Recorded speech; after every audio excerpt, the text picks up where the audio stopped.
I am here with, he's not a host today, he's actually a guest, with my boy, Rich Notch. Thank you. He's not alone though, he is not alone. We got a very special guest with him, beatsmith, beatmaker, extraordinaire, tall genius. Thank you. Welcome to the show, Chopped Up Hip Hop, let's go. Yeah. And together they are natural born kings. MBK. MBK. So what brings us here today, guys? I heard we got a new album out or something. Natural Born Kings album coming. Okay, all right. So May 4th. May 4th's the date. Yeah. Hopefully, yeah, May 4th. May 4th's the date. May 4th. Now let me ask you, what streaming sites gonna be? All the streaming sites? All of them. All of them, Tidal, iTunes, all that good stuff? All right. I like it. So let me guess, he's on the rhymes, you're on the beats? Is that type of gang He on star? the beats, I'm on the rap. Yeah. He rapping, I'm doing the Actually, Alright. he used to rap. Yeah, Back You in used the to day. rap. Back Oh, in the you day. should have did it. Yeah, Oh, back in the because I had lucky early access to the album. It's Yeah. fire. Yeah. I love Thank it. you. Not being biased. Thank you. Not being biased. Don't even try to. Thank you. You know what I mean? But yeah. So let me get into. I'm gonna start with you guys as a group. I'll get to individual stuff later. So how did this album come about? Like how did you guys even link up to begin with? So we both worked at I don't know if you want to give him a shout out. Nah, definitely not. Yeah, but we both worked at a spot in Brooklyn, AKA Plantation. Plantation in Brooklyn, you know, and basically we had a mutual friend, Yohan Big Sampson. He basically, came to me and was like, "Yo, there's a brother out here that could rap. I think I should get him and do some music or whatever." So he gave me Rich old CD, he looked like he was already signed and everything. So I'm like, "Yo, this nigga's official." Is it the grade 8? The grade 8. Oh, Yeah, all right. This joint, man, Grade official, whatever. He had like the pull-out booklet joint on. I'm like, "Yo, this shit's fire." So I'm listening to it. I'm like, "All right, shit." Whenever I see him, I'm saying what's up. So seen him and we started talking. Yo, we should do some music. All right, went from one song to another song to an album. Wow. Real. Okay. That's what's up. Word. So, I know, I personally know that you were getting traction and doing stuff, and then I guess you guys decided, let's do a joint together. When you guys decided to do a joint together, how did you come up with the direction for this album? Because this album has a lot of messages. There's a certain tone to it, a certain message out there to it. Was that the plan, or you guys did a bunch of songs together at first and then decided let's do like a strict project where we're talking about a certain thing or a certain feel or something like that? Like, how did this album come about? Well, originally we started off, we did a lot of songs together. Like, I guess basically trying to fill each other out. You know what I mean? Right. Like, cause he's versatile with it. Very His versatile. bag of beats. When I listen, you got a wide range. Yeah, he has a very wide range. So he actually works with different artists in different lanes. So once he heard, basically, I guess he heard what kind of beats I like to rap to, my style, my flow, my cadence and everything. He started providing me with them kind of beats. So at first it was just doing like different songs, getting the feel and everything, just trying to come up with the best chemistry and everything and connections with just hard hip hop songs, Right. Underground feel.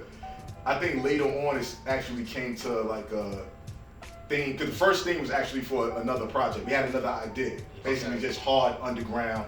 That was the idea. Kind of like a boom bap maybe? Yeah, like something crazy that? boom bap, New York City feel, kind of aggressive. That was kind of the first feel, and it was supposed to have been an EP. As time went on, as the society got more crazy with a lot of situations, Yeah, a lot of we shit. started all the conversations we have. Basically, the album is I want to say like a collage of Reflection of the reflection times. of all the Okay. and the conversations that me, him, and our other brother Mike Ellie always have, whether it's through text and conversation. So a lot of stuff that we spoke about actually came up on the album in music form. Manifested into this album. And then with everything that's going on, we're like, you know what?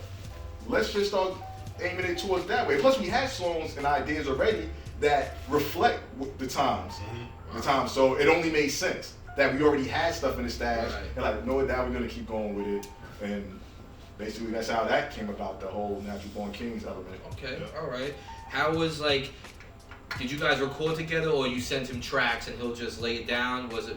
No, yeah, I just sent him the tracks, and then like he'll like get them right back to me, or he'll like text me like, "Yo, I'm in the studio, I'm about to send you the joints right now." So it was just like that. So it was you guys are collaborating, you know, through text, and probably when you saw each other in person, then here and there. That's then we had to cut it down. We had to break it down. We probably recorded at least 20 to 25. Oh, really? Yeah. Something like that. Yeah, so really. Tracks. We had to find the best. When we started recording like in 2017. Oh, so this was in the works for a minute. 2018, 2017, something like that. So yeah, we had a lot of records. How was the process of breaking it down? Was that grueling to leave songs off? Like was that it was hard? hard for me. I had some favorites that didn't make the cut. Really? Yeah. So is there a part 2 coming? Or lost tapes type of vibe? Maybe further down the line. Just keep them on the burner, right? We can if we want to though. All right. You got. Or we can use some of them songs for another project, totally different. Okay. We definitely have an EP already we working on for the end of the year. Already working on the next one. Already working on the next one. All right. I can't wait to hear that. I want the early access. Always. So was there ever a time like, hey, you know, I want you to say this bar like this. Like, did you ever have like that back and forth, like with the way he like spit a rhyme? It's like, hey, you should say it like this, like any type of direction, or rewrite this verse. Was any of that happening, or just like you were on the money, or the way, you know what I mean? Was anything like that, like any bouncing back and forth? Not really, but towards as we got closer towards wrapping up the project, yeah, because it started getting crucial. Right. And he made some good points, whether it was a song like, you know what, that song shouldn't be on here. Yeah. Or whether it was one of the songs where, which worked out perfectly. Because during the whole process, I was doing even more reading, a lot of reading and research and everything. And I think I came off on one of the songs way too wordy, he said, way too preachy, or way too like whatever with one of the songs. And he was like, I think you it's a little bit too much information you're giving him. I started. See, but that's good though. That's a real collaboration. It's not just a typical send me a beat, I rhyme and record. That's it. We give each other feedback. Yeah, so that's good. So it was like it was constructive criticism too. It was never like on no, wild disrespectful. But like the thing is, like I was looking at it like, yo, it's not only even though he's rapping, he's the vocal on there. Both of our names is on there.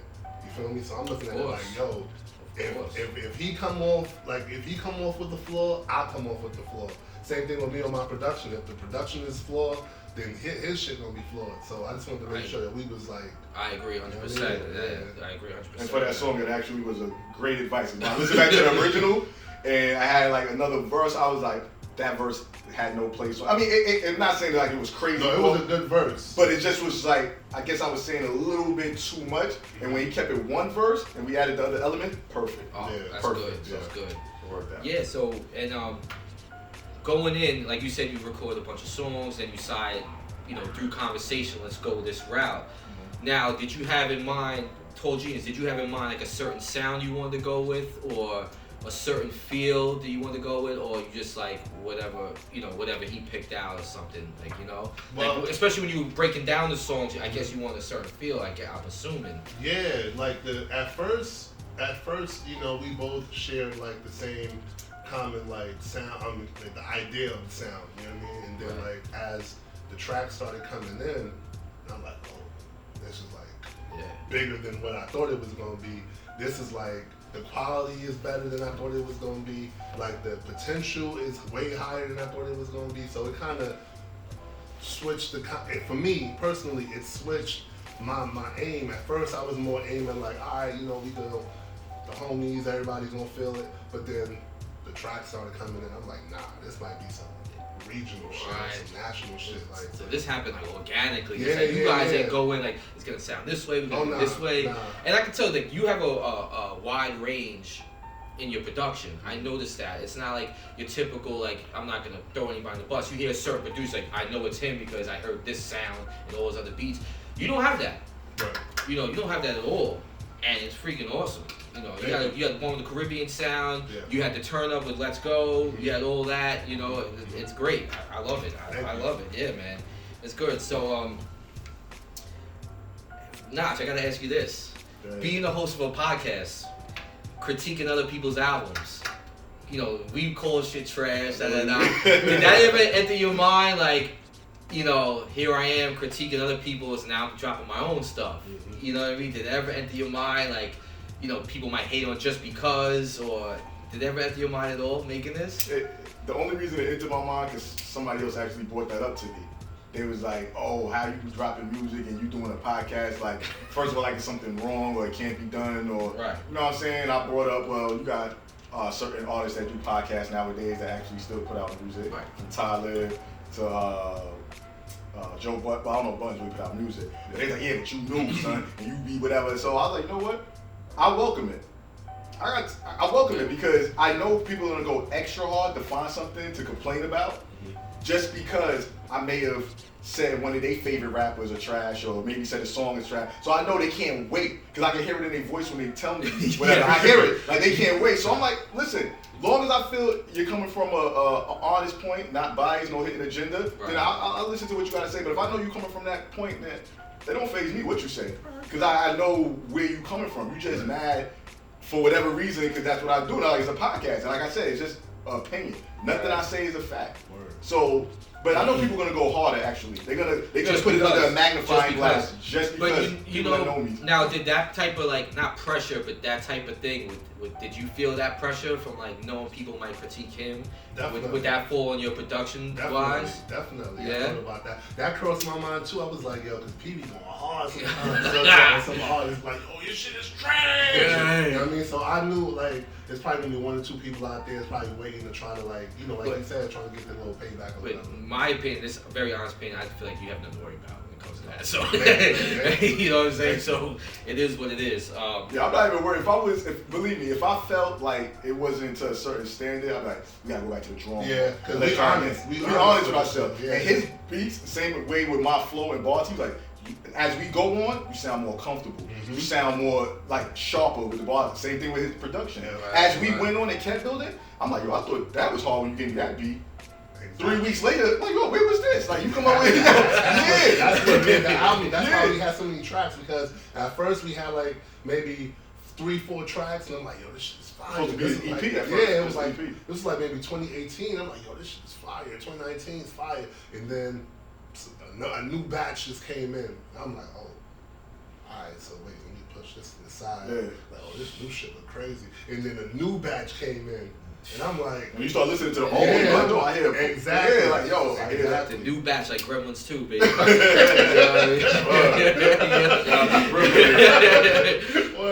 Natural Born Kings. Mm-hmm. How'd you come up with that name for the album? Actually, yeah, I came up with the name just because the type of what we was talking about. I like it. The energy, it just popped in my head. When you first told me MBK, first thing that popped in my mind was Natural Born Killers. Because everybody tries to use, everybody, influenced by that movie, and then you told me Natural Born King, I was like, wow, that sounds pretty powerful right there. I like that. That's why I wanted to push that narrative throughout the project about, like, kings and queens, where we come from, raw time positive. Mm-hmm. We always push the negative narrative in hip hop so much, so why not flip it a little bit to bring back a little bit of balance? You know what I mean? Right, and that's another thing. Going into this, was it like, there's so much. I don't want to say junk, but it's so much the opposite of what you guys trying to do. You feel like somebody needs to put the balance in. Is that your mind frame going into this? Like, definitely. And when not everybody's stupid. We're smart. We're fathers. We're hardworking men. We're mature. We make right choices for our body. We work out. That's the thing you're trying to bring out there, right? Right. I like it. The podcast. You already know me and you. We always in the podcast try to promote, stay fit, and keep it hip hop. At the end, I always like you know what I'm saying. Let that be the new cool and trend. Like I say, ain't nothing wrong with drinking, smoking, whatever. Moderate, whatever. Cool. But we try to promote that as the new trend, and just a little positive, bring back a little balance. That's all. We ain't the only ones. We just trying to bring, like, one of the songs I said, the real is back. I said the real is back. The real never left. We just back to the forefront. Mm-hmm. So basically, when I say real, I just mean the balance. We trying to bring it back to the forefront. Right. We don't want to. Yeah, there's a bunch of artists out there that talk a lot of good quality, positive, but it's like, why they can't? There's only a few that actually, My problem is I feel like these labels are forcing the jump down our throats, and I feel like people get brainwashed, like this is what you have to do to make it, or this is what's cool. But they don't understand is these labels that are pushing this certain type of music, who's running them? It ain't people like you or me. Right. You know what I mean? Right. But it got people feeling like that's what you have to do. Mm-hmm. And I feel like that's a huge problem. It's a huge problem. You know what I mean? It makes you wonder, like, there's a reason why they're pushing a certain type. They're giving these big deals to a certain type of music. Because they want to make it like idiots. You know what I mean? They want to pollute the young. Poverty pimping. Yeah. That's what I call it. You know what I mean? Pimping, yeah. So it's just good when people like, you guys, you got the J. Cole's, Kendricks, and I can name a bunch. But, it's good when people actually care about the craft and what they do and what they put out there. Because when you get when you put out there, you get back. Word. That's how I feel. The energy you put out to the universe is going to come back. Yep. You know what I mean? And I don't want to have us think like not everything is junk. Some of it is definitely junk. Just my opinion. But some of it's not even junk. It's just that's cool. But can we just get a little bit of this too? Right. Like why y'all only pushing? I don't even care if it's a little quote unquote ignorant. I don't want to call it ignorant, but if they saying something crazy, it's entertainment to a certain point. But it's not. It comes a point where, like you said, it's not entertainment no more when that's all y'all pushing. Yeah. Y'all pushing it hard. Yeah. Now it's not really entertainment. To me, y'all have a hidden agenda. It's something that y'all trying to. And that's my thing, because a lot of people that defend it, like, oh, but they're making money. Everything's about money, yeah. But not all money's good money. Right. And I'm not trying to compare it to crack, but like people selling crack, oh, they making money, but is that good? I'm not trying to compare it, but there's levels to what I'm saying. There's levels to it. Like not all money's good money. Yeah, they're making money, but they're getting like locked up. You hear about overdosing. They get shot. Yeah, so it's just like. And a lot of them that you actually think getting money, really not. As the year go by, you realize, or when they pass away or whatever, they wasn't really making money from what you thought, what they perceive, what they put in the perception of the people's mind in their videos and in social media. They're not really getting money like that, some of them. But it is what it is. But yeah, so I wanted to talk about the actual album if you guys don't mind, you know what I mean? So, you got 12 tracks. Mm-hmm. 12 tracks. So from you had over 20, you said, dropped it down to 12. Yeah. All right, good cosign, the first one. That's a good vibe to it, balance. Did you sample on this, right? Yeah. The sample in it sounds familiar. I don't want to blow you up on the camera, but it does sound familiar. It's out there. Yeah, I like it though. Yeah. So, what made you start at that as track one? What made you do that as track one? Well, he was in charge of the whole structure, the track listing, but we both agreed that should be track one because first of all, just the way it starts off with what I'm saying and everything, it's brought to you by, it's like a radio station. It just sounds like an opening. Yeah. And when I went to record it, that wasn't even the idea that this is going to be track number one. Right. I just went in there and for some reason that just came to my mind. So I was like, I don't know, just the way it starts. So then it's that's a perfect. And I like the way you talk about balance on this. You brought that up. It's all about balance, which we just talked about. Yes. You know what I mean? That's great. That's cool. That's all we ask for. We don't ask for everybody to sound the same. We don't ask for people to change their style and everything, unless that's not really what you are. Unless you're just doing it, you know what I mean. But if that's what you are, that's kind of music you like, cool, do it. But we just want the game as a whole to bring back the balance. And it could be done because it used to happen back in the day. So it was balanced. And what I notice about this, when I listen, I can actually see. It's I see what you're talking about through the music and through the rhymes. It's very visual, listening to it, and I love it. And when I talk about that, number 2, the hood. Very, very, very visual. You know what I mean? You know what I mean? Even with the piano, it has that.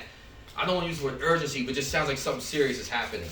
You know what I mean? And then when you start talking about, you start naming Chinese stores and liquor stores. Liquor store, chicken spots. And growing up in Rockaway, it's crazy. And when I was listening to this, I was listening to perspective outside looking in.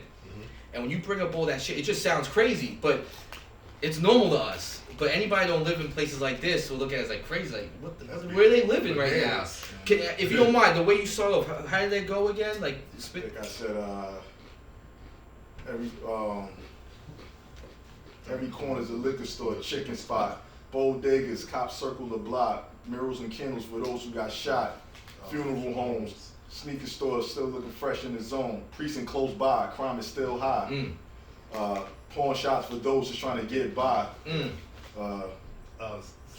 Fiends up early, chasing their last high. Yeah. Dried up blood on the concrete from last night's fight. Yeah. Yellow tape on gates, can't walk that way. Old lady in the park, out loud she prays. Yelling, God, please show me the way. Yeah. So, Check screens from the check cashing. Lady got stuck for her pay. Damn. I saw something like that growing up, or back in the day when I was young. my thing is, where's the lie? Lie. You know what I mean? And it's gonna be relatable to Every hood, everywhere, every city. The beat went perfect with that. It really did. Like I'm picturing like the music video, like black and white, and just showing all the scenes, like in like a cold winter day. You know what I mean? Like that's how I picture it. Like it's crazy. That's hard. That beat brought that out. Like that beat, like when I hear certain beats, or he send me certain beats, to me certain beats just call for certain things. Sometimes I get stuck, like, damn, which one does this call for storytelling? So when I heard that beat, I thought of storytelling, I thought of like visual spots, and kind of sad with the piano playing. So, and I was like, I don't want no hook for it, nothing, just a little bit of sound bites. And that seems to be, for the people that did hear it, only a few people got to hear that. Actually, they really like that came. That record came in like the later batches. That was one of the later cuts. So that's what I'm saying. Like so, like it was like the tournament, like the NCAA tournament in my career. I'm like, yo, this joint just came in. So this got bumped. That got bumped. That got bumped. Like oh shit. Like I think the last 4 or 5 records that he sent in was like I think they all made it. That's crazy. Yeah, the last 4. So it seems like every time the trajectory was, every time he went in the studio, came out with more fires. So if we didn't stop, if he didn't come up with a date, we would have still been recording. Yeah, I had to come up with a date. If he didn't tell me a date, I'd be like, I bet. So you guys are having like your low end theory moment where you didn't want to turn it in. Yeah. We kept going. Shit. Different time. Track 3. I got like a Heat Makers feel of that. I could hear that early 2000s, that Heat Makers feel. You know what I mean? Yeah. And you said a bar about something about stage strap like dykes or something. Yeah. Don't disrespect that all. You know what I mean? It was just a little, you know. Yeah, it's just wordplay. It's wordplay. It's all. Stay with the straps, you know. I like that. Little play with words. Was that one of the later or earlier ones? That was kind of in the middle. Yeah, right before that, right before the Hood batch came. Yeah, that was kind of in the middle. And was there any features on this one? I didn't write down the features. On that record? No features on that. Yeah, if there's any features, like just jump right in. Jump right in. Yeah. And then let's go back to the Hood though. The snippet at the end. I like that. That's all rich. Yeah, that was all rich. And you don't know where you got that from? I can't remember the exact name of the movie, but it was a movie, one of them black exploitation films. I forgot the name, but I heard it. I was watching something, and I was like, I like that. When I got to the studio, I told Lace, yo, pull that up, whatever. At the time, I put it in my phone, and then he pulled it up, and Lace was like, yo, we used a little in the beginning of the song, then at the end. Just not the whole thing, but like a little piece of what he said in that, if you don't mind. In the beginning, he said something about like, what do you expect if you got them caged in like animals? Like, what do you expect for them to act? How you expect them to act? Right. Dope to me, like, you know what I mean? It was the perfect segue into what he was talking about. Yeah, it was. And at the end, he was basically saying like, I got a college degree, you got a badge, but what does that mean? And most white people gonna still, at the end of the day, behind closed doors, gonna see you as niggas with the diploma and badge. They call you know what I mean? So it's just the way it just fit the whole project. Yeah, I mean, like little things, subtle things you guys did like that. It just adds so much depth to the album. It really does. It really does come across. And what I like about what you guys did, it doesn't come off like preachy or ranting like Bill Cosby did when he's ranting about wearing your pants down. There's like in a way when you say something critical, but at the same time you say like more of a positive approach, like kind of like a coach when he's hard his best player because he could do better. So it's like come on, like get to it. It's not like talking down, condescending to people, and that's what I liked about this whole thing. The way to put it. Yeah, you know what I mean. It wasn't like a condescending way. It was like I'm gonna say the negative, but I'm gonna say the positive too. Like, you know, we could do this better, we could do that better. You know, it wasn't like that whole Cosby rant, how other people, like a Candace Owens or something like that. You know what I mean? So like constructive criticism. Yeah, because if you're gonna talk to your kid like you're stupid, you think he's ever gonna like be smart? You know what I mean? Exactly. You know, I'm not comparing the kids or whatever. But Yeah, it's a perfect point. You know what I mean? I stated later on in the project, like, I'm not perfect at all. Yeah, you said that. You said that in the song. Yeah, I said that in one of the songs. Like, no, I'm not sitting up here like I ain't got flaws and stuff I gotta work on. I still do some stupid stuff, or sometimes think a little ignorant before I say something before I really actually think about it or do the knowledge. So it is what it is. You know what I'm saying? Yeah. We all can do better. We all can do better. Yeah. Black is Beautiful. It's like one of my standouts here. It got a smooth jazz feel to it. I like it, you know, and I like the kids on the hook. Is that did you guys get kids on it? All right, I'll tell you the story with that. All right, yeah, let's get into it. So basically, in 2008, I shot a video for a poet, right? And the name of the poem was Black is Beautiful. Shot in Harlem. It was like we did like 2 or 3 days or whatever. Part of the video. You know, we shot some of it in like this youth center. Kids was in there, they were like making signs to be in the video. So we recorded like them making the signs and them actually picketing the signs down this Harlem block. Oh. And then at the ending of the video, they're just chanting like, Black is beautiful, I am beautiful. So I'm like, all right, I'm gonna figure something out. And then, you know, the poet or whatever, she just gave me her blessings or whatever. I mean, I own the content, so I own the content and I recorded it. So I was sitting in the crib, and you know, this shit just came like, do it on there. That is sick that you just picked that up. Send to the Queens. Send to the Queens. That's crazy that you picked that up and see, that's how I know you're a producer, because everywhere I go, you know how I act. Everything I hear, like, oh, you can sample that. Oh, yeah. Oh, you could use that or something. Oh, yeah. And that's when you know you're a real producer. Yeah. You just picked that up, and it went perfect. It went perfect. So I was like, it went perfect. Instrumentation. Yeah, he's a guitar player. So that was your idea to bring the guitar in? It was both our ideas, because we had options or whatever, and we were just like, Yehime was one of the options. That just brought another element to the song. Definitely. It was like letting the pain out, even though it's not a painful song, but it was just like, oh, that was nice. Took it to a whole other level. Yeah, it did. It was just like, yeah. And then now, was that Nina Simone? Yep. That was Nina Simone. Yeah. That was really good. I like that. Yeah, that's his idea right there. Yeah, so that sounds like perfect. What you were talking about, elaborate on that. Explain. You know, like what was the I know the point of the song, but for the audience, like we want to get them interested in this album. You know what I mean? When this finally airs, this interview, I don't know if this is album gonna be out or it's gonna be before it drops, but whatever it is, doesn't matter. Well, should I say what made you come out with a song like this about the topic you were talking about? Well, when I originally heard the beat, he already had it on the beat tape because he puts out beat tape. So when I heard it on the beat tape, I was like, yo, man. What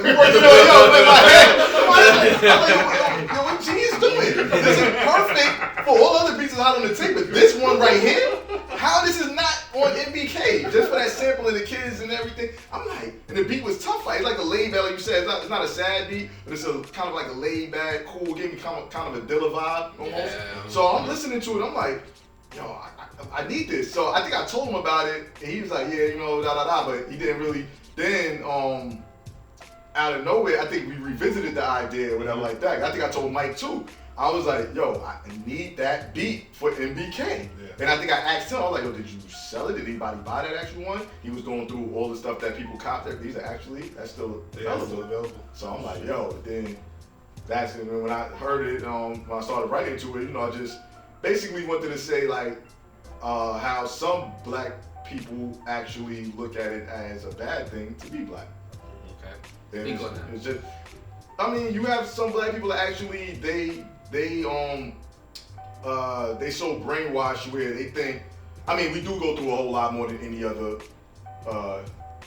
people, especially in America. You know, any other ethnicity, any other culture. So I get that, but that's not. It's so much greatness that comes along with us.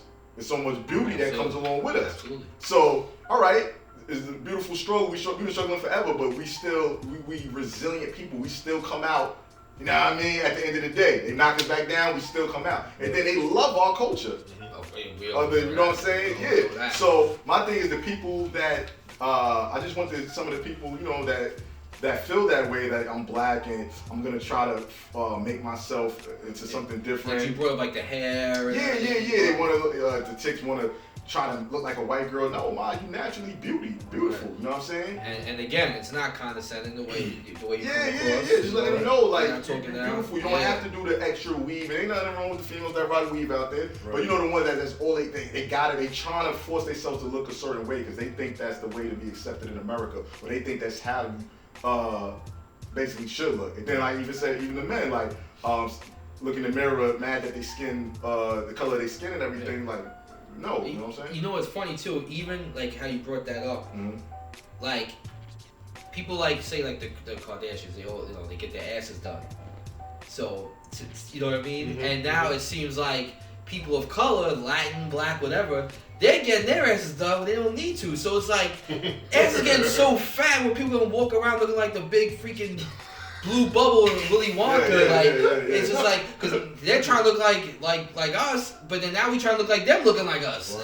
So it's just like that's the crazy part. We already naturally born with certain features and everything, but now we OD on the features. We look crazy and uncomfortable. You know what I mean? Yeah. And then you got the white people that may not care for our culture, but they trying to look like us. Right. They say, oh, look at them, where they look down on us. Know what I mean? Not saying all of them, but the ones that look down on us, but then yet they going out there to get their skin darker. They living in tanning salons. They getting their lips bigger. Stuff that they used to talk about us and make us feel bad about in the past.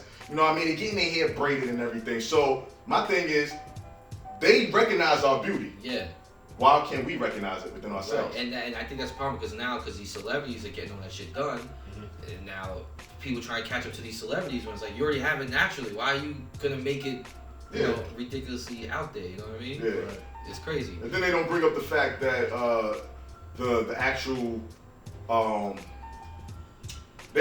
celebrities get this done, but there's a lot of celebrities, they say that there's a lot of side effects, bad side effects that they don't talk about. Let people know about the side effects with all this surgery and everything. That's right. That spending thousands and thousands on it. It ain't all glam and glitz, you know what I mean? But yeah, man. All right, yeah. So, okay, now move on to the next song.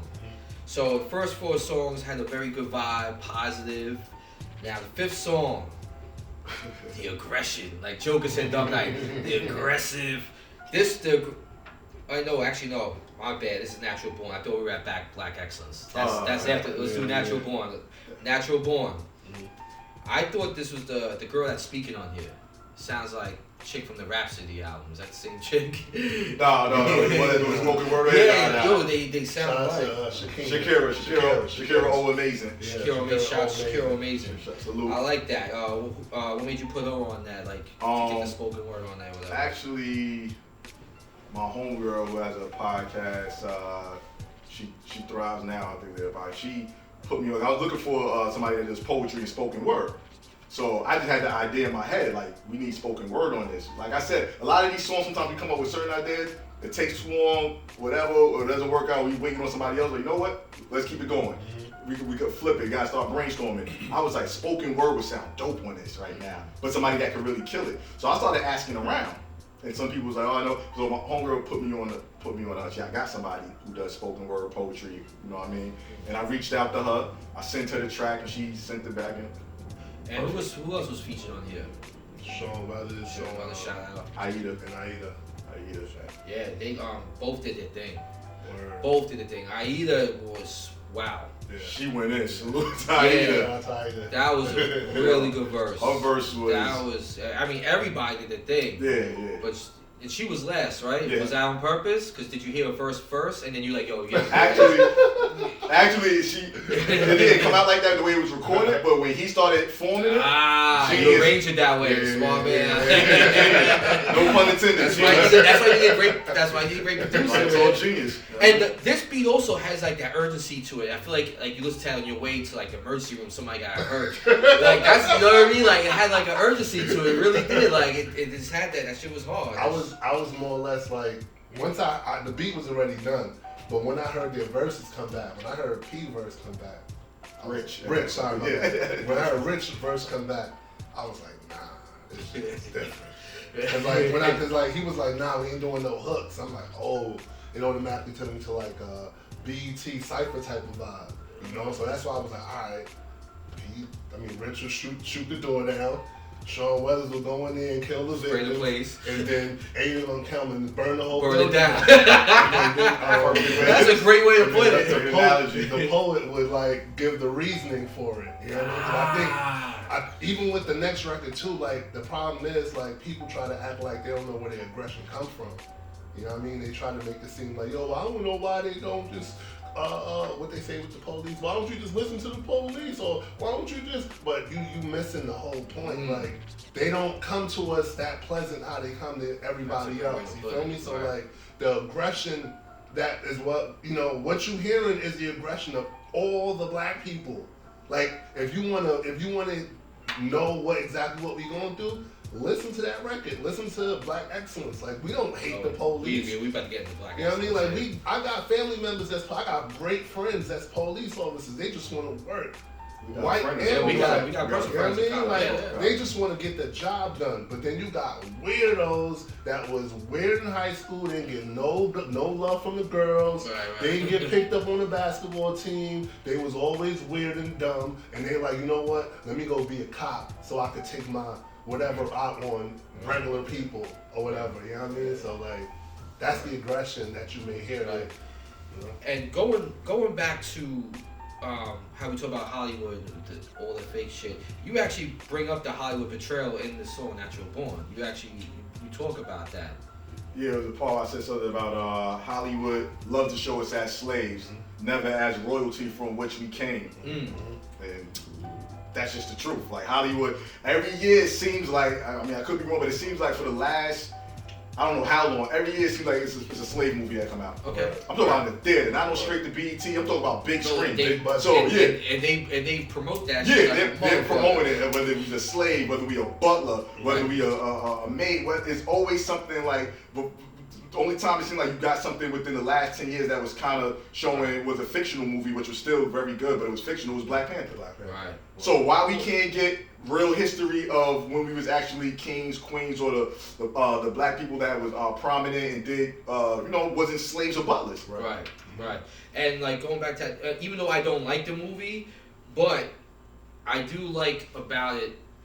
It's Coming to America too. Is that it's like kind of like a celebration. And like more movies like that need to come out. They're kings, they live in lavish, it's a fun movie. It's like shit like that needs to be produced more. Even though I personally didn't like it because Paul One was such a classic, but it's just like the whole image, like it's a happy, positive image. Like you could tell a lot of money was spent on it. You know what I mean? It doesn't have to be based on like a comic character to get that big budget. right. You know what I'm saying? Right. And that's need more of that in Hollywood. I think. My opinion. Comedy and serious movies was portraying blacks as just like how they used to do, like Love Jones, showing blacks in a different way. Right. Like everybody not selling drugs or killing each other or slaves or butlers. Well, even though you don't like movies like The Inkwell, I like it. No, I thought Inkwell was alright. Oh, did you? I thought you said. I thought you would bash me for liking it. Nah, Like that took place. Right. I think it took place in Martha's Vineyard, was just all rich black people. You know what I mean? Like they don't do that. You know what it is too? It's like America loves to see like black people sell pain the best. You feel me? Like if you look at the music, if you look at the movies, like Rich just said, you either gonna have a slave movie or you gonna have another Boys in the Hood or another it was either gangster movies or slave movies. And what happens at the end? Black people dying. Same thing with hip hop. Like this type of hip hop would never see. Well, I'm not gonna say never, but they usually don't put this type of hip hop at the forefront because it's not really about black people dying. It's about black people elevating. When it's another rapper, another rap group, they talking about killing niggas and shooting up the block. Yeah, we gonna push that to the front. Right. To drugs. You feel me? Doing drugs, like we with the girl, our girls is prostitutes, our guys is drug dealers, or crackheads, or ball players. That's it.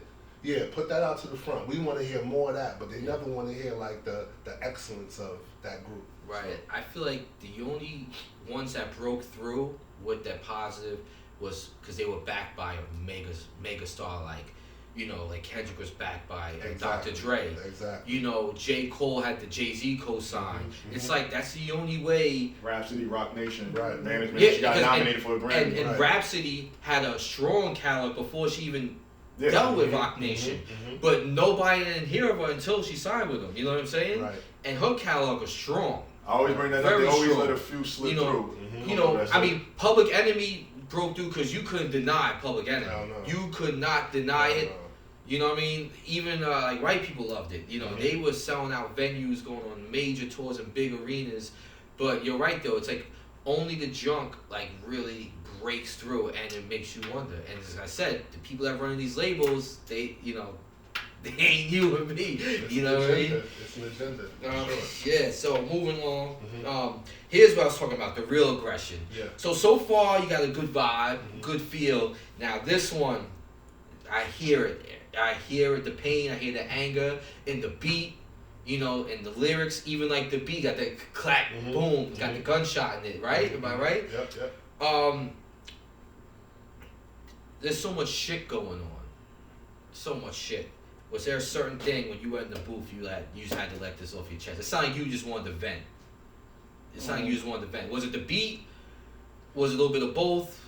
It was at the time when he said that. That was one of the tracks that we been had made. Okay. I thought like we ain't following trends out here. We been had this before everybody started. Oh, let me get a Black Lives Matter and everything. It was before that. You know what I mean? So when he sent me that, whatever year that was, I was in Arizona, and one of the many unjustified police brutality situations just happened. I forgot which one. Pick one. Yeah. It had just happened. It was on the news. I was watching the news. I was visiting my parents in Arizona.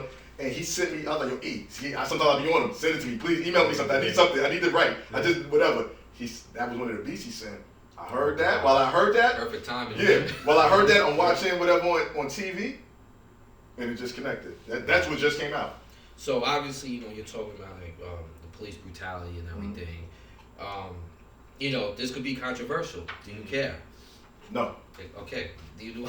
They don't care about us, so why would I care about how they feel? They don't care about how we feel. You were speaking your truth. Yeah. That's how I see it. Yeah. You can speak your truth. And only a narrow-minded idiot will look in the negative. Will look into it a negative way, like you're only no. If you hear what I said salute to all police that really protect and serve. Yes, you did. All 10% of y'all. That's my word. And to the devil cops, may y'all all die slow. Satan's waiting for the fire to cook that bacon. Yeah. And like I said, and even in the beginning when I said cops caught on videos nowadays killing niggas, they go to court to get off. We're the love for niggas. What if we start defending ourselves, pulling triggers, shoot them in the bags, put a pig in a bag? Then I bet most of America will be sad while they treat us like the white rats in the lab, just experiments. And I ain't going on and on and on. But that's what I'm saying. But narrow-minded people only gonna jump on the part. Oh, he said shoot him in the badge. Yes. He said shoot a cop in the badge. He said kill cops.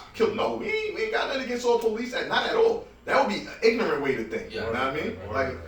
So, yeah. I don't think I sound aggressive, but I guess certain things sounded a little aggressive. No, some people might look at that. Absolutely. You know what I mean? We had some people actually. He had some people tell me to get into that. Some people actually told him they felt a certain way, and I heard people tell me. Right. So did you feel a certain way when you heard it? When you were just like, oh, my man's on one right here. Yeah. Like, that's the thing. Like, this is hip hop. You know what I mean? Like, this ain't library elevator music. Nah, we come here to let you know the truth, and if you don't like it, it's something that you got to deal with inside with you. But for other people that's open-minded, just like you open-minded to all the other shit that get out. Oh yeah. Listen to this shit. This is how we feel. You know what I mean? Like, so you're speaking your truth. Word. You guys are speaking your truth. That's it. Like, why y'all mad about that, but not mad about if y'all hear a song? I shoot a nigga in his face over Right. Or shorty, I'm fucking for a college fund, for a Prada bag, I'll give you pussy. That don't upset you? Yeah. That don't upset you, but I'm saying cops killing us and maybe we should defend ourselves. That upsets you? A problem. You gotta question yourself. You got something you need to look at. You know what I mean? Good way to put it. And I think there was a bar you said in there, brothers ain't brothers, watch them horns. Elaborate. Oh, I said every brother ain't your brother, nigga. Yeah. It comes in all basically devils come in all colors. That's what I'm saying. It ain't just a white thing. It ain't just a black. They come in all colors, shapes, and forms. Every brother ain't your brother, nigga. Better watch for them horns. That's basically Don't think just because everybody, black man this or black man we in the same hood. Sometimes they'll fuck you quicker than you know what I mean? The so-called devils is devils. They ain't a color thing. Word. So I say watch for them horns. They might be hiding there because they coming up to you with the fitted hat on, with the hoodie and everything, and really they on some devil wickedness, evilness towards you. So don't think just because we the same complexion that they don't. The only reason they was able to take slaves back in the days because guess what? Yeah. Some of the kings helped out. The black man had to help them. That's right. They couldn't just overpower and get a bunch of slaves. So that's right. It's over, pretty much over. It's deep. Think about all the people in history, from Fred Hampton to Malcolm X. There was somebody black inside that infiltrated. The movie that just came out not that long ago. Great movie. Judas and the Black Judas Messiah. and the Black Messiah. There's always a Judas somewhere to infiltrate, whether it's the Black Panthers, whether it's a Muslim. That's how they get it. It's somebody that's going to sell out his people just for a little change. Right. Shit.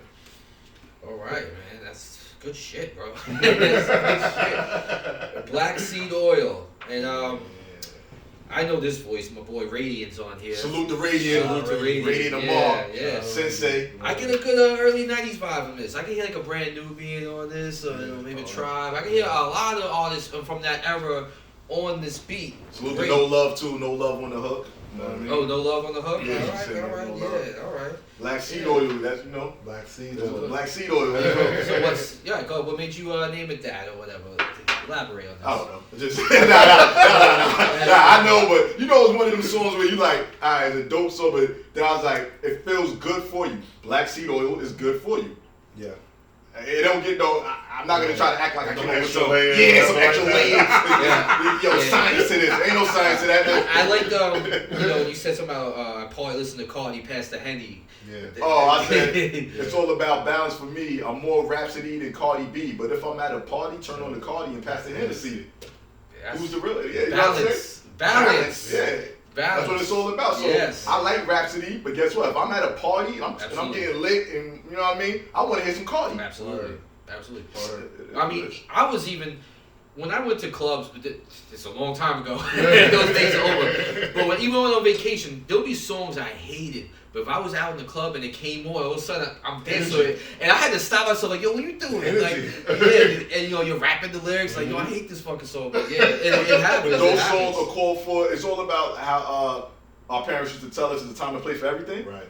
There's a time and place for everything. Right. So some of that music, if I'm at a club, all the laying in the club, you that's what you want to hear. I don't want to hear you dropping knowledge on me and I'm at a club like easy. I'm having fun right now. I think smart-minded people are able to separate.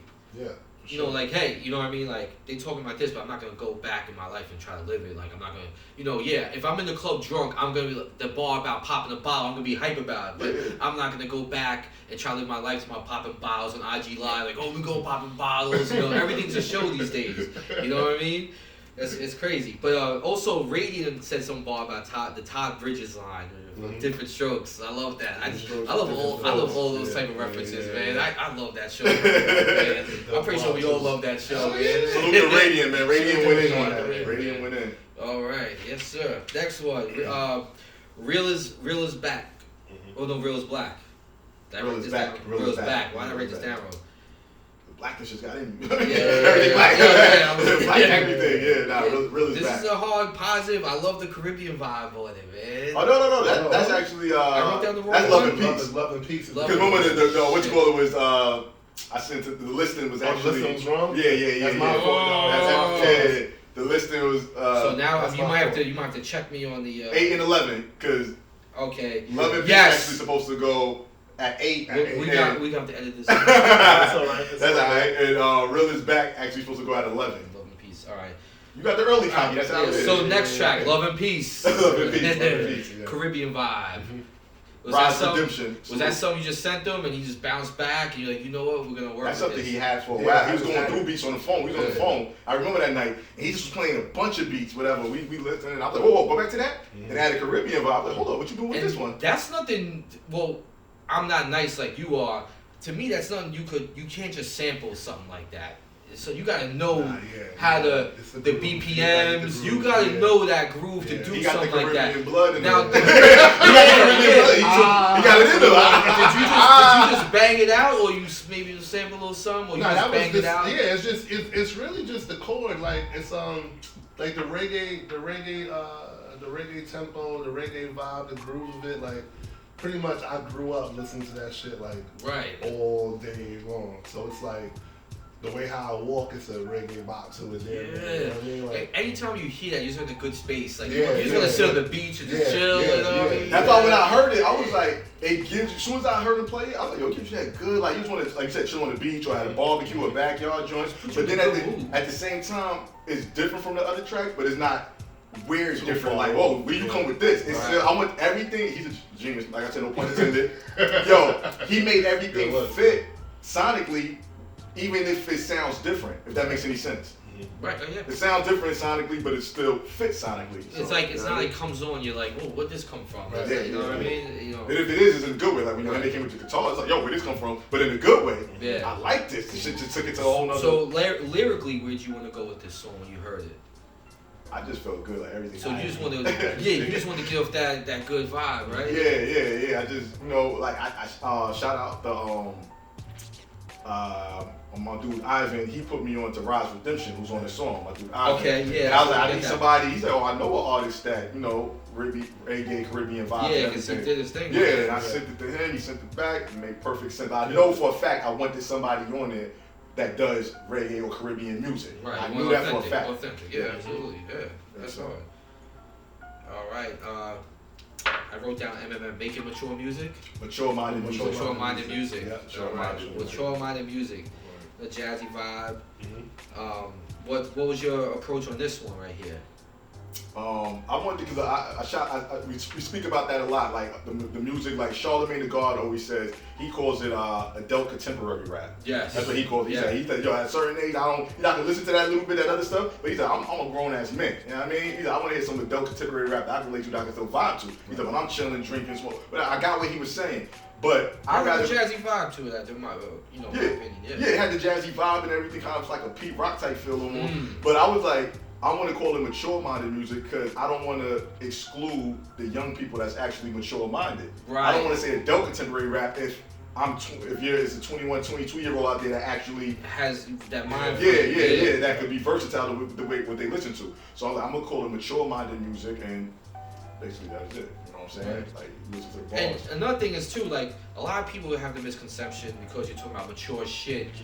They think you're gonna have like some like boom bap, or they call everything boom bap that sounds like the 90s, which is not. Everything's not boom bap from the 90s. Right. What I like about this album though, like all the sounds could fit in today. It's like nothing sounds dated, you know what I mean?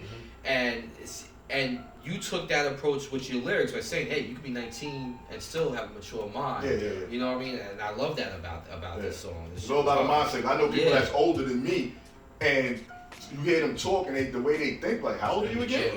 They still got high school mentality. So I see people my age posting on Facebook like, yo, the whatever, Lil Durk album's hard. I'm like, yo, you're like 40. How you relate, bro?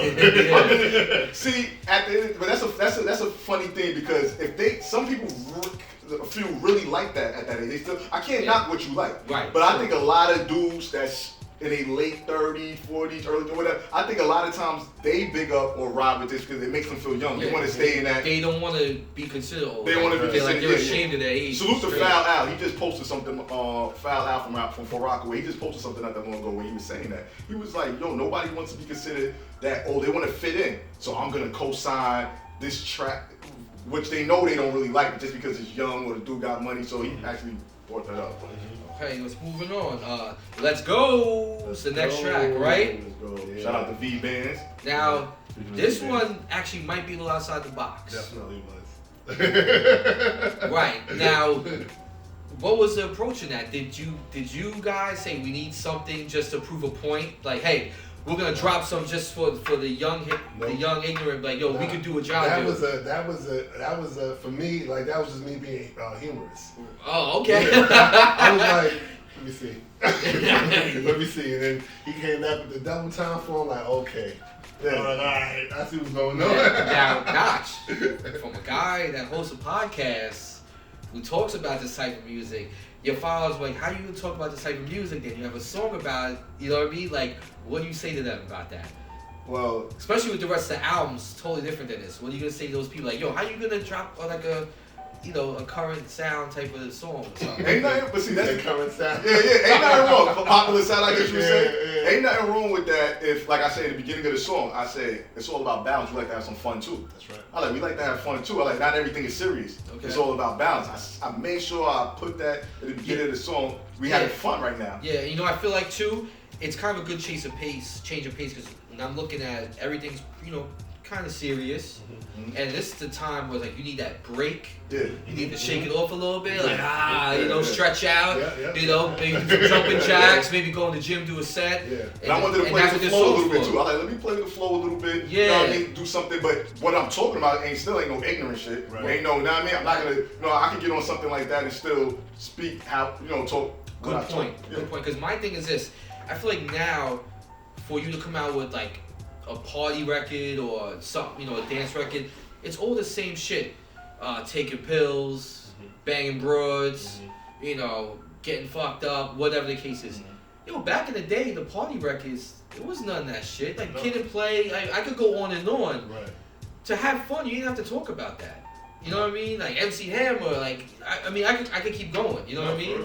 So why can't we today make fun music without that shit? Yeah. Why isn't that happening? Is it the labels? You know what I mean? Like you did it good on here. Like it was your party time record without talking about the bullshit. You know what I'm saying? And V-Band's killed it too. She went in with the bars. I was gonna get at that. Yeah. How old is she? Cause she fit perfect on this beat.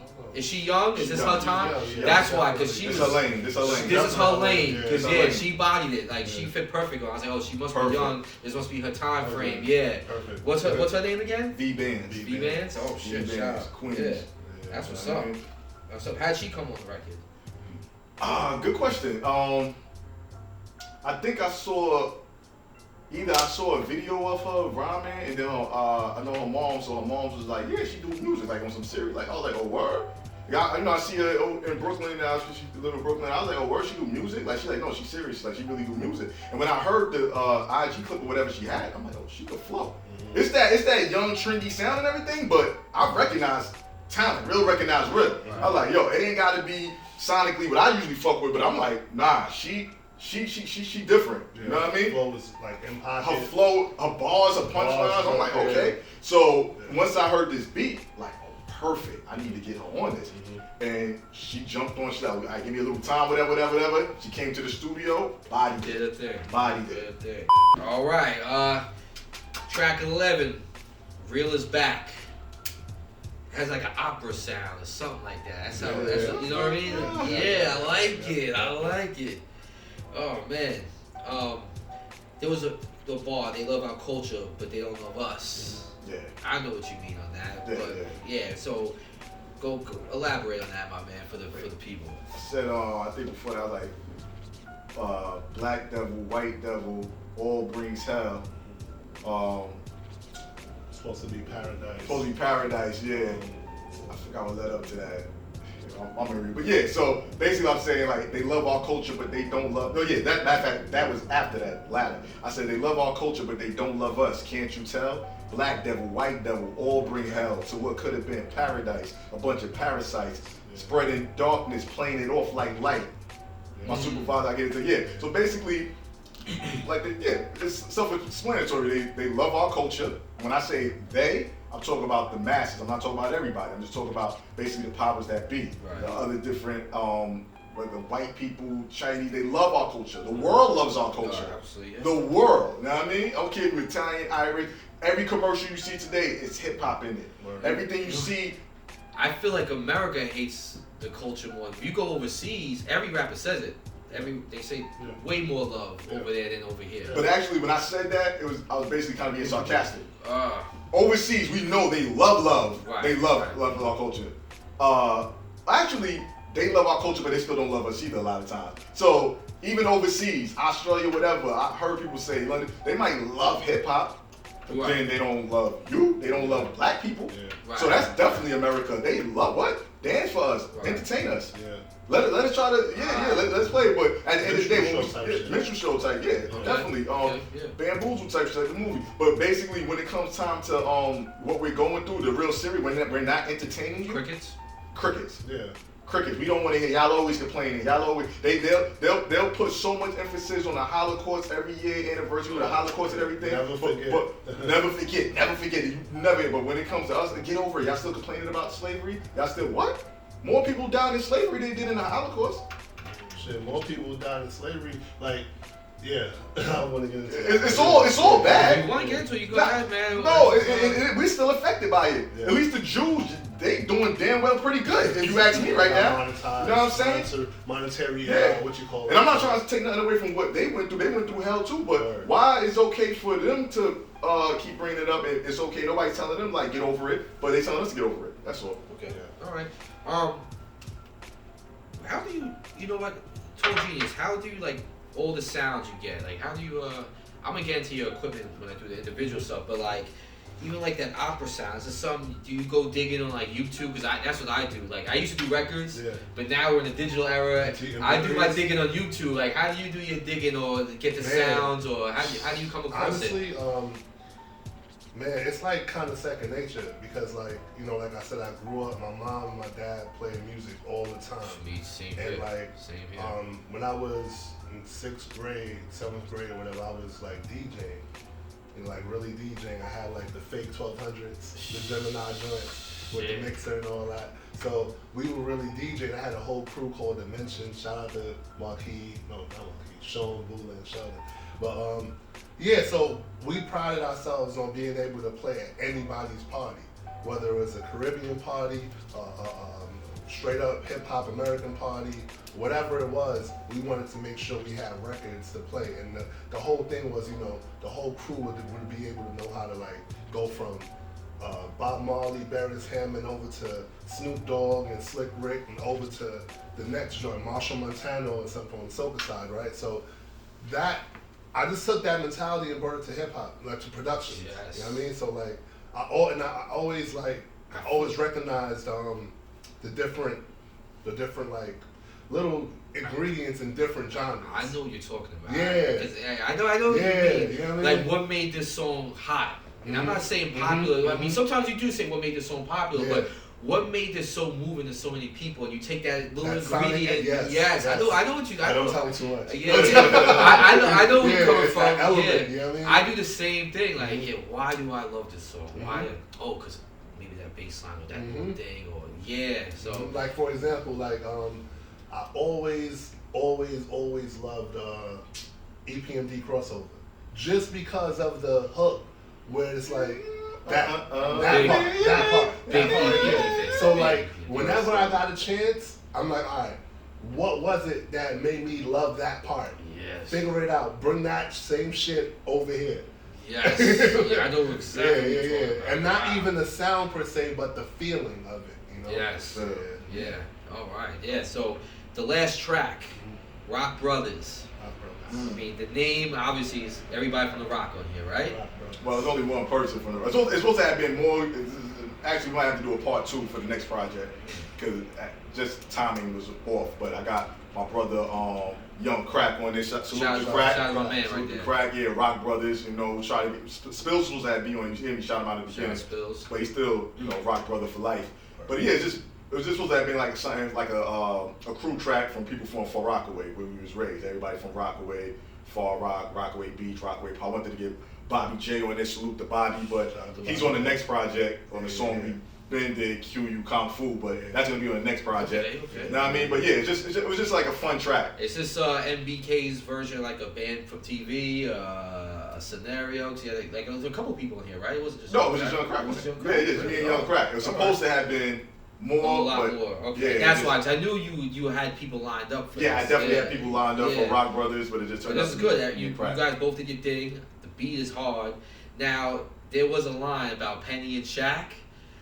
I've been wanting to ask you this. Was there inspiration from Redman about that part? Definitely was. Definitely was. I knew it. I knew it. Was it Tonight's the Night? Can't wait. No, can't wait. When he explain that. All right.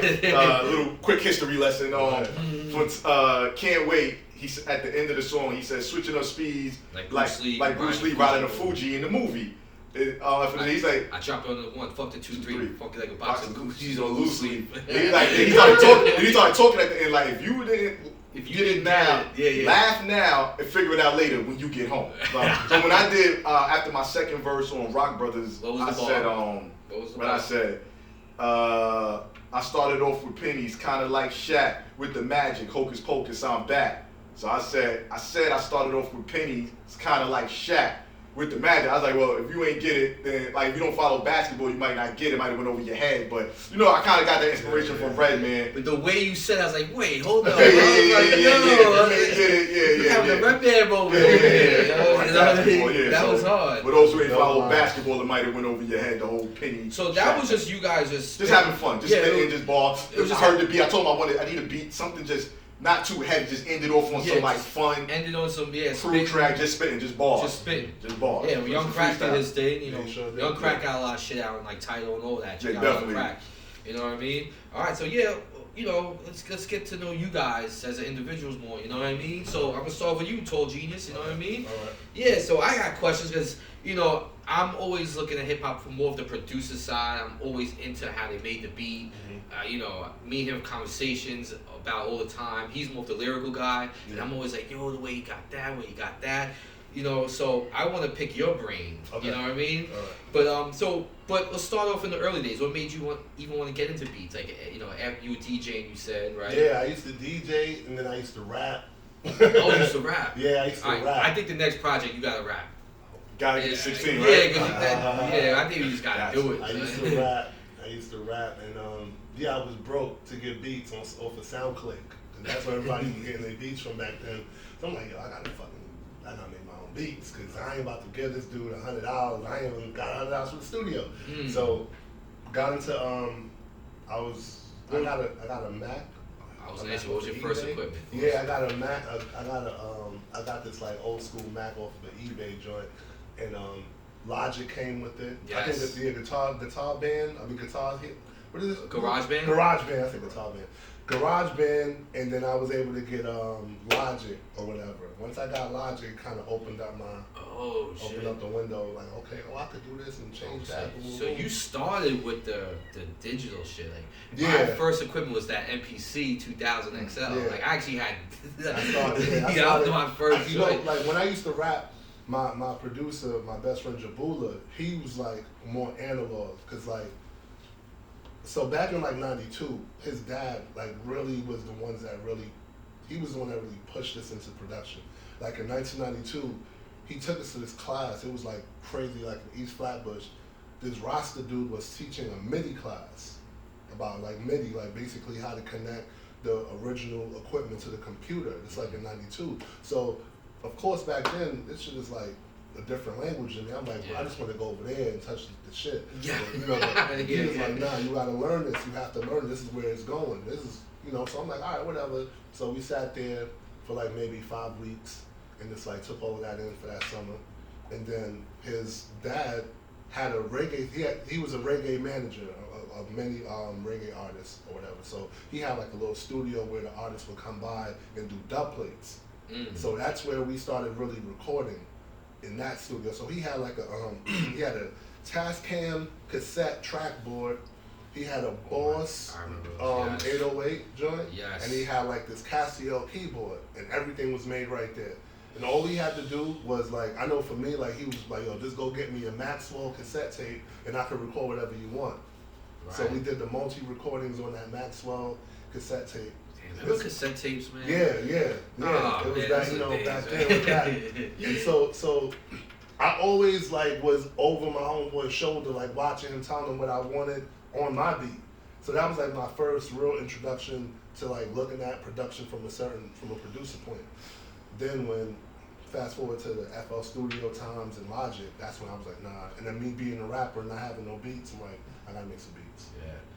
Oh, I remember a lot of people were doing that, the Fruity Loops. Like, a lot of people saw Fruity Loops. A lot of people, man. I sure did. Yeah, man. I sure did. That's what's up. So do you have the same setup now, or? Yeah, like I go between FL and Logic. It all depends on like the workflow. If I'm trying to just get a quick idea out, I'll just like power up FL Studio and just get it out real quick. Oh, so you never like use Machine or? I use Machine. I have Machine. I love it. I actually won. I did a beat battle like like back in like 2010 or 11, and I went in Machine Micro, and I was using it for a while, and I'm like, I'm so used to doing shit on FL, I just saw that shit. Yeah. Shout out to Native Instruments though. Yeah. I still fuck with y'all. I had the MK2. Yeah, that was the bigger joint. Yeah, I loved it. I'm thinking about getting the new MPC though. Yeah. I'm thinking about getting the new one. That shit look nice. nice. The one that's standalone. Yeah, the standalone. You don't have to hook up to a computer, so I can take it with me to work and just bang out my desk. Yeah. Yeah. Do look nice. Talk about to come out of retirement. That do look nice. So like, who are your inspirations? Like, what producers you listen to is like, damn man, how the hell did he do that? Like, what like your favorite hip hop producers, and you know what? Who's your favorite producer in general, all around? Oh man, so Dilla, Salam Remy, yeah, Knife Wonder, all hard, yeah, like all legends. Primo, RZA, Pete, Pete Rock. Yeah, Pete Rock. If you guys don't know, yeah, Pete Rock. You better know. I got cursed out by Pete Rock too on Instagram. It was the best day of my life. Oh, yeah, because I was defending Cardi B. This was like early up, like before, like when nobody didn't really see the, whatever. So it was some shit, whatever. I was like, yeah, we had this type of music too back in the day. He cursed me the fuck out. It was the best day. Pete Rock know who the fuck I am. Nigga. Like, I go fuck what he said to me. But yeah, Pete Rock. Yeah, Pharrell, of course, Kanye, Dre, and I gotta say the other dude with Dre. Scott Storch, everybody knows, what he did for Dre and all that. But yeah, like, the dudes that bring that heat, Right.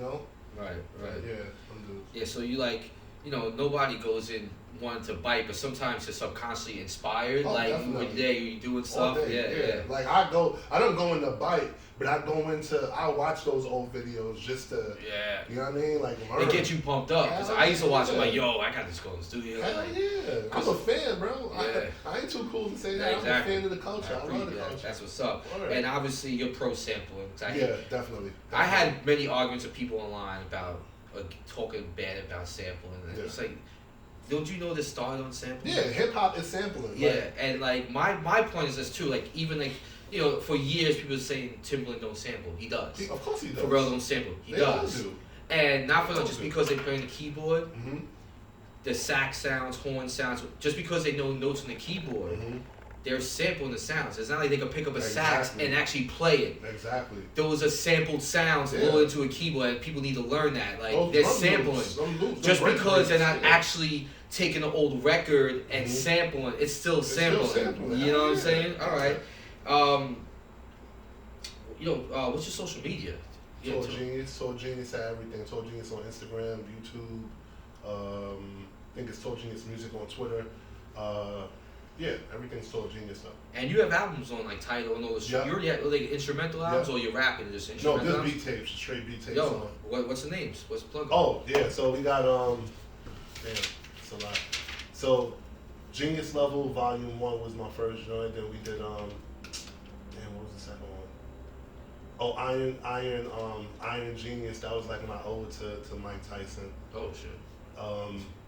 Then I did I was doing little singles here and there, so I did I did something that was, what was it? The Breonna Taylor joint. I did something for her, and then I did I was looking at this this interview on YouTube. A lot of my inspiration will come from YouTube. I'll go down a rabbit hole and just like bump into like crazy videos or whatever. I'm like, I wonder what that would sound like behind this music or whatever. Right. So it was this one pastor that was wilding out. It was an inside stuff interview like back in the day.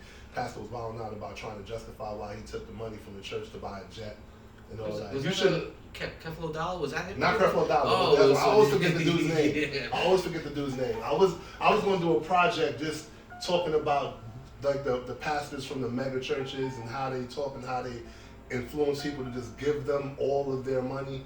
I was going to do something like that, and that was the first record that I was going to start with, but I never followed up. I still might follow up with it, so don't take the idea. Space Runners 1, Space Runners 2, Space Runners 3, and I just stopped to focus on MPK. And I got some other shit coming. Make sure you download all that. Word, it's everywhere. It's and hey, if you like some of the beats, were they available? Or no, that's they're not They available. you gotta reach out because like some of them are not available. Like Black is Beautiful was on one of those. Well, that's why you should reach out just cause. Yeah, just reach out. You got a great producer here. You can get some fucking heat. You got R&B beats, swing trap beats. Yeah, everything. You got like I said, we got a wide range. Yeah, definitely. Wide range. All right, yeah, that's what's up, all right. Yeah, man, now Notch. Mm-hmm. All right, so you started off rhyming, became a podcast host, back to rhyming. You know what I mean? I retired more than anybody. I quit, stopped and came back. And like, I mean, for fun, it's the love, so that's why I keep coming back. Yeah, I mean, for the love. It's a sport, you know what I mean? It's fun. Yeah. It's fun. So, what made you start rhyming? Like, what do you remember? What age, or was there anybody you heard like you was like, let me start writing words down or whatever? Just as a kid, just my older cousin used to freestyle. We used to just freestyle at the top of the head. We used to have the tape recorder, this press recorder, and play the beat on his radio. Like that was our way of recording it. And shout out to my cousin Ron, and just freestyle. Like I always just young, just rhyming, coming up with my own rhymes. And then I just started doing it more once certain people. I kind of didn't want to rhyme for everybody. Then one of my older sisters, a boyfriend heard me rhyme, and he was like, "Yo, nah, you alright? Like you good on the word and." Just that. All right. Yeah. What? Just name some inspirations. Fife, R.I.P. Fife Dog from Tribe Called Quest. Tribe Called Quest, period. But Fife was always my favorite. Like his bars and everything when I was young. I like Fife bars. Coogee Rap, Nas, Prodigy, Big, Snoop, Outkast. Everybody growing up, like just you know what I mean, hearing these dudes Slick Rick, LL, bunch of dudes. Like dudes, I grew up on hip hop, so everybody from Public Enemy to everybody. That's just everybody. What is your writing process like? Are you one of those people one of those artists that like, oh, I don't write my rhymes? Do you actually write it down, or I do it on my phone? Sometimes I do it on my phone, but it's nothing like I don't know. It's just different when you actually write it down. It's just different. I do it on my phone sometimes. And then sometimes I do it on my phone and still go back to writing it down. What I just typed in my phone, like it sounds crazy. I don't know why. Because for some reason I started writing something with that typing might not bring out something when the pen is actually to the paper. It's like electricity, like the motion flows to the arm, like the heart to the arm to the pen, and you know what I mean. And then you look at it, it's like, nah. You know, and sometimes we're like, woo. And that's cool with people that say they don't. I think they just got the trendy thing to say once. Biggie said it, Once Jay said it, the floodgates open. Nobody written their rhymes anymore. I don't write it. I just go in the booth. But pretty much they spit it to themselves all day, every day, remembering, and then they go in the booth like. Or they go in the booth and kind of do what Jay do, like a couple of bars, stop, but couple of bars. Realize you're not Jay. Yeah, write your shits down. Yeah, I'm about to say that shit. Write your rap. Y'all not kidding. And it's the producer saying that. Listen to the producer. Write your shits down. Ain't nothing wrong with that right there. Y'all not Jay, y'all not Kiss, y'all not Big. And sometimes, Evan, you could tell somebody wrote it if they just went in the booth and just spit the hot garbage. I think a lot of times they do write it. They just think that's cool to say, and it's still garbage. So they write it, it's still garbage. But it is what it is. Word. Right. That's just a cool thing to say now. I don't write my rhymes. So like when I listened to a lot of music through the years, you always had the approach of, it was more about the craft and the art. You were never trying to do it to be like, popular or fit in. I tried it a little bit before it was popular. When me and you had it years ago, and I was like, forgot about that. Yeah, I tried it a little bit. I got the pressure on me. Like, damn, I gotta do what's happening now. That was like a small. That's blip. real small. That was a very small blip. Like before and after that, So I guess coming up from when we came up, it was all about the craft. So like you were never into like the whole money and shit like that. Like obviously money's good, but you weren't trying to be like a star. Like why is that? Is it like good upbringing or just the people you grew up listening to maybe? As I got older, I realized I mean, it might sound crazy. We all want money. Nobody want to be saying like, yo, I ain't doing this for the money. We do it for the love culture, and then the money's like number 2, number 3, right? We want the money. Nobody wants to be. We want to get compensated for it. Like if you stay true to yourself, all that shit will follow. All will follow. You know what I mean? But as I got older, I realized I don't want. Once I realized what comes along with it, I don't want that big, huge. It might sound crazy, like yo, you capping right now. Like you want to be big as Wayne. You want to be big as Drake. No, I really don't. I want to be in the underground, in my lane, enjoy my peace, my life, but still make music and still get paid and still be able to live comfortable. That's all I want. Be able to provide for my family, help out my friends and everything, and still make music what I want to do. I want to be independent. I want nobody telling me or Genius what we have to do, what kind of music we have to make, next single will have to be. I don't want none of that. And a lot of artists too, what I don't like is you could tell by the music that they went in the booth and was like, oh, I want to make a song that sounds like Roddy Ricch the Box. I need that. Like they'll go. Do you ever have rappers come to you and say, I want a beat like this? All the time. That's a problem to me. Big problem. To me. Big problem. You know what I mean? I grew up when everybody was trying to be different. Right. Like they went out their way to be different, and sometimes it worked, sometimes it didn't. But now it's just like a lot of shit sounds the same, man. Copy and paste. And you know, you were never like that. You know I never wanted to sound like everybody else, and I never wanted to rhyme about stuff that I really can't, that I never did, or I don't have. There's so many growing up. It was so many artists in the hood. We growing up, they rapping about foreign cars. They rapping about getting all this money, selling all these keys, and moving this way. No, you didn't. I'm sick of that foreign. Hyundai's a foreign. Yeah. Exotic. My thing is, I don't want to rap about stuff that I never touched, never came close to seeing. Even if I did, I wasn't really big on the materialistic type bars. But I know a lot of people was doing it, and they was just, like you said, they wanted to sound like an artist that's already out, but sound like yourself. It's not. Rapping fantasies, basically. And if you ain't moved no weight, you sold a little weed, you sold a little crack, nigga, you ain't moved weight. You ain't got no Colombian connect. You ain't meet Poppy at the dock. You living now. I mean, it's fantasy. It's a fantasy. You ain't come close to that. Like got plugs like that, but it's all good. All right. So now we're gonna do the fun round. We're gonna do like a little speed round. These are questions you don't have to think deep about. Just whatever comes to the top of your head, just spit it out. You know, have a little fun. It's my 10 random questions. And I might answer some myself. All right, you ready? Yeah. First question. The first album you ever bought with your own money. Not where you told your parents to get you, or you went to the store yourself with your money. It doesn't even have to be the first one you remember. Reasonable Doubt. Reasonable Doubt. Wow. Yeah. Holy. Was it popping in, or you just like...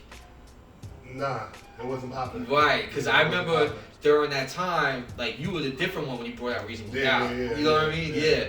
Notch. First one with my own money. Not even the first. One of the first. The first you could think of. Like go as far back as you remember. My sister used to buy some. I used to buy some. Do you remember your own money? You went to the store and bought it. I want to say it was written. Oh, okay. Both 96, right? Yeah. Wow. With my own money, like it was written. I remember my cousin let me hear it. It blew my mind. Shout out to Toby, strong arm agent. And I went. 96, a hell of a year for hip hop. Yeah. Mine was Redman. What the album? First Redman album.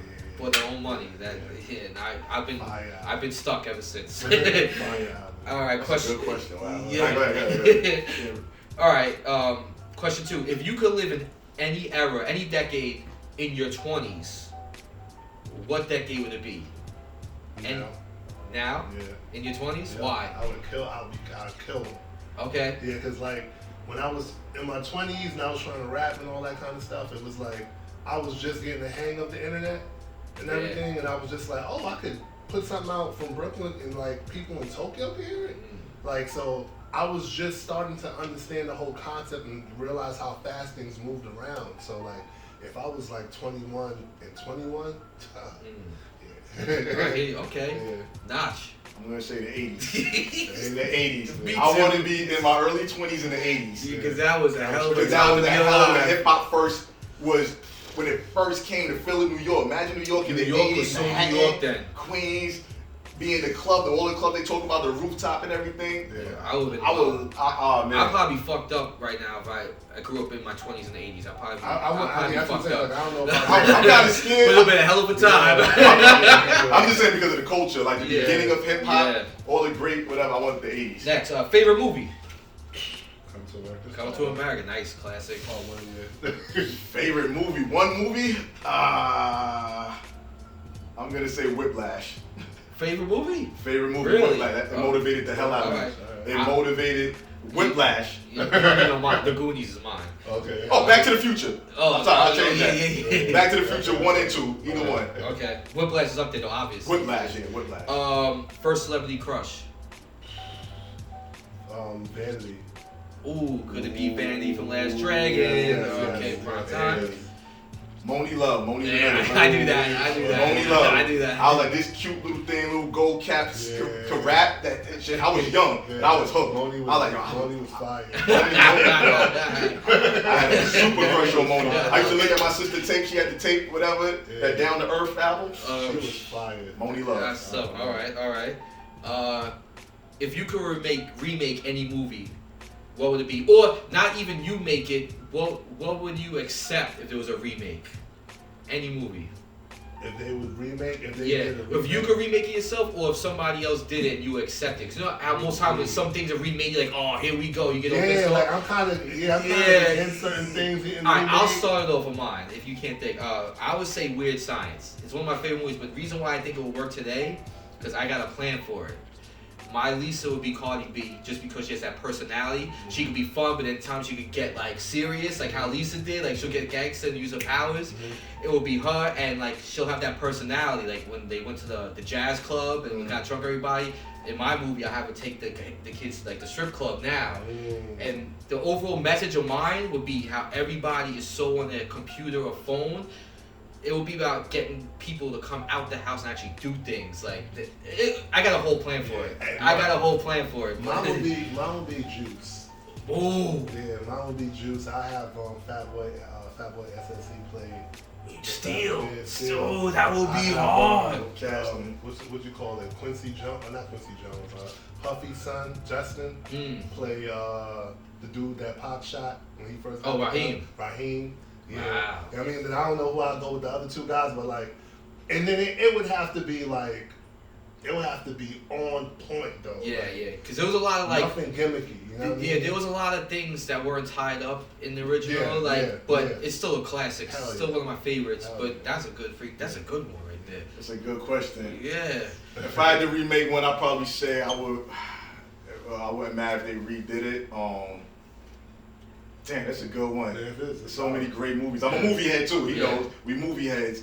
Off the fly, I'm gonna say Breakfast Club.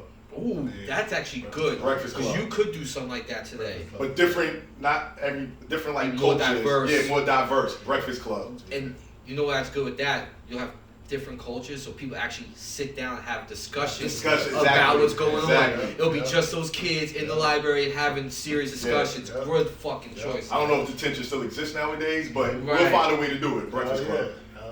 Okay, artists not rap related you would love to work with. Any artist that's not rap related? Not rap related, not hip hop related. That I would love to work with. Dang. Guess I got too many, bro. Man, I would want to work. Can I name like 3? Go ahead, just spit it. So I would go. Okay, so I would go with Barris Hammond. I would go with Mary J. And then I would go with You could be Dead or Alive. Oh, be Dead or Alive? Yeah. Oh, that changes it all. I'm playing the genie from Aladdin right now. Dead or Alive? Damn. All right. Barris Hammond, Mary J. Blige, and Biggie Smalls. Oh, okay. Yeah. Wow, Biggie. No, you said not rap related. Oh, sorry. Damn, not rap related. I'm breaking the rules. Oh man. Right now, I'm just gonna go with them two. All right, sounds good. Mary. Yeah. Michael Jackson, Prince, with the live instrumentation, Beyonce, Heather Victoria. Shout out to Queen B. Yeah, Queen B, Beyonce. Heather Victoria is now with Night Wonder. She's the same level voice.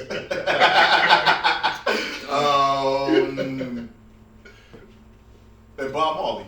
Oh, all right. Bob Marley. This is just a one-word answer. You don't need to elaborate. Just yes or no. All right. Did OJ do it? Wow. I knew this was going to be one. I knew people were going to be quiet on it. I didn't do it. OJ do it. Yeah. I'm down with the don't fit, must have quit. Yeah. Oh, shit. You might have knew who did it. Yeah. I don't know if he physically did it. Yes or no? I plead the fifth. I don't know. The juice. earliest memory of like loving rap? Like, what was like the first thing you heard on the radio in your parents' house? And you were just like, I love this fucking music.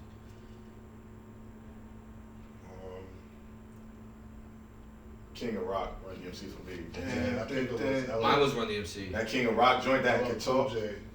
Something from LL Cool J, either Around the Way Girl or the show we played on the way here, the Booming Systems. That album made me fall in love. That Mama Said Knock You Out album. A concert you must see before you die. It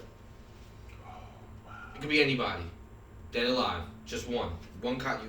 You have to see it. You said it could be anybody, dead or alive? Yeah, if you could snap your fingers like I'm at this concert, front row, who is it? Just one. Mike? Okay. Mike or Prince. Mike, okay. Mike or Prince. Last question, best concert you ever been to? Oh shoot! All right.